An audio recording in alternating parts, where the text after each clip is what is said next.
এখানে যেমন জুতো রাখাও যাবে তেমন বসাও যাবে, বসার জন্য জায়গা করা হয়েছে। তো এত সুন্দর জিনিস আমাদের হয়ে গেল। ভেতরে অনেক স্পেস আছে, 6টা দরজা, মানে বোঝাই যাচ্ছে কত বড় হয়েছে এটা। আমাদের শু একটা রেডি হয়ে গেছে। আমি সমস্ত জুতোগুলো ওপর থেকে নামিয়ে নেব, তারপর ডেস্কের মধ্যে সেট করে নিই। কারণ অনেক দিন হলো জুতোগুলো পরে আছে, নষ্ট হয়ে যেতে পারে, জানি না কত কি ভালো থাকবে না ফেলা যাবে।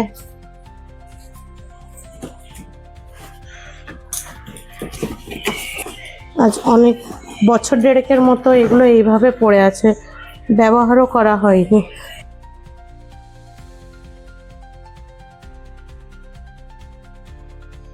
তো ওটার সাথে ঠাকুর ঘরেও একটা র্যাকের মতো করা হয়েছে ঠাকুরের জিনিসপত্র রাখার জন্য। তো এই হলো আমাদের বাড়িতে কাঠের কাজ শেষ। দেখা হচ্ছে আপনাদের সাথে নেক্সট ব্লগে।